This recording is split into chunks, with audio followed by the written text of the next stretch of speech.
زنانو چې اذان جواب ورکي ما خام وای اللهم هذا اقبال لیلک و ادبار نهارک و اصوات دعاتک فاغفر لی. الله موبخه کنا دا ټول مؤذنین شروع دي دا اوازونه به شروع او شپه برازي او ورځ بزي تب وای فاغفر لی. الله ما تبخنا وک یا الله ما تبخنا وک یا الله ما تبخنا وک الله ما وبخا. نو دق اذان پس دا دعا غواړی چې الله ګناهونه معاف کی. عامم اذان پسې چې کله د اذان جواب ورکو دی پسې الله دعا قبلې. اذان پسې دعا حدیث مبارک کې مرضی وی د اذان او د اقامت په مینس کې الله دعا قبلې. اذان اوشو اقامت لا شوه نه دی په دې دوران کې الله دعاګانې قبلې. د اذان او د اقامت ترمنځ او کم کس چې اذان وکي نو حق د هغه جوړیږي چې هغه بیا اقامت هم وکي. خو کو چاته پته لګي چې دی په خپکیږي نه یا دی اجازت وکي نو بیا بل سړی اقامت کولی شي. خو چې د ورته اجازت هم نه دی کړی او دته پتم لګي چې دې زما په اقامت خپکیږي نو بیا به دا بل سړی اقامت نه کوي. او کنه هغه ته پته ده چې دې نه خپکیږي یا ورته اجازت کړی نو بیا خیر دی که اقامت بل سړی وکړي. خو اذان چې چا وکړو نو اقامت د هغه حق دی. نو بعضې آداب او طریقې به د نبی کریم صلی الله علیه وسلم ازده کوو. نبی علیہ السلام فرمایل چې کله تاسو وینئ چې جمع ولاړئ تاسو که خیال کړئ مونږ را منډې کو غرب درز غرب او درز.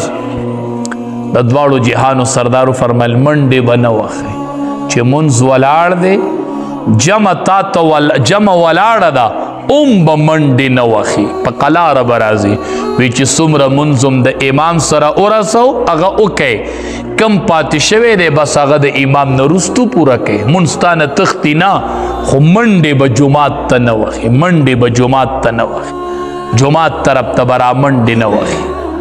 او چې اذان شروع شي او یو سړی تلاوت کوي نو آیا دی به تلاوت بندی د اذان ته که نه دی به تلاوت جاری ساتي.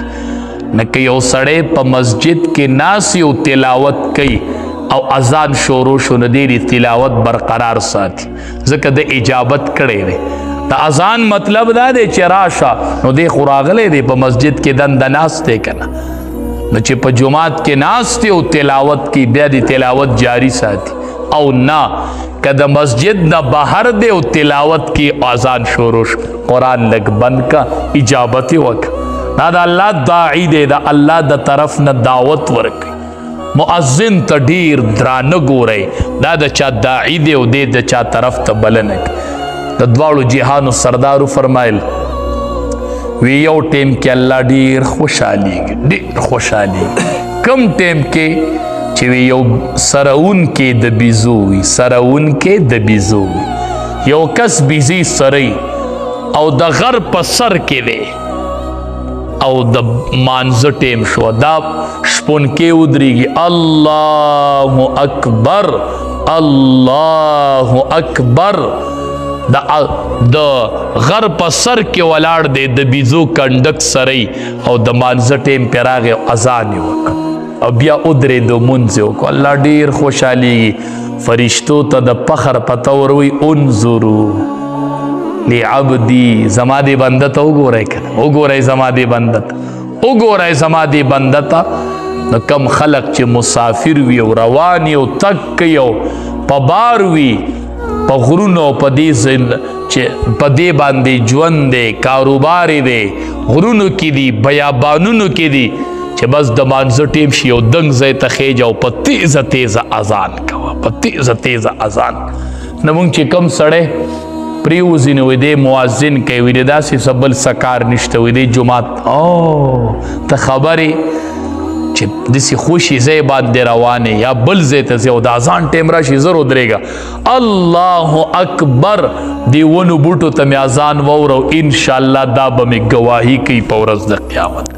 تاسو د اذان نه خبر یې اوس تاسو ولیدي سموده مخکې شیخ ادریس صاحب دامت برکاتهم العالیه جاپان ته تللی و تاسو به لیدلی ډېرو ځایونو کې اذانونه کړي دي نو بعضې کسان ورته په کمنټ کې لیکلي وي تا هلته اذانونو له تللی نو ته اذان پیژنې ته اذان پیژنې دی په کمو ځایونو کې اذان و دغه ځایونه به د قیامت په ورځ د سړي دپاره ګواهي ورکوي ګواهي زمونږ خو قمقل خلق دی ناپوه خلق دی وایي تا اذانونو له تللی نو څه له تللی و دا څومره لویه خبره ده چې هغه په داسې ناشنا ځایونو کې پکې اذان کړی دی نو دا اذان چې موقع درته په یو ځای کې میلاو شوله د مانځه ټیم یې ورګه اذان کومه الله اکبر اذان کومه چې دا ونې بوټي ووري نو الله وایي چې شپونکې ودرېږي او د غر په سر اذان شروع کی الله فرشتو ته د فخر په توګه وایي وګورئ زما دې بنده ته وګورئ دې د چا لویي بیانوي په دې الله ډېر خوشحالیږي مړه ټول مؤذنین شئ مؤذنین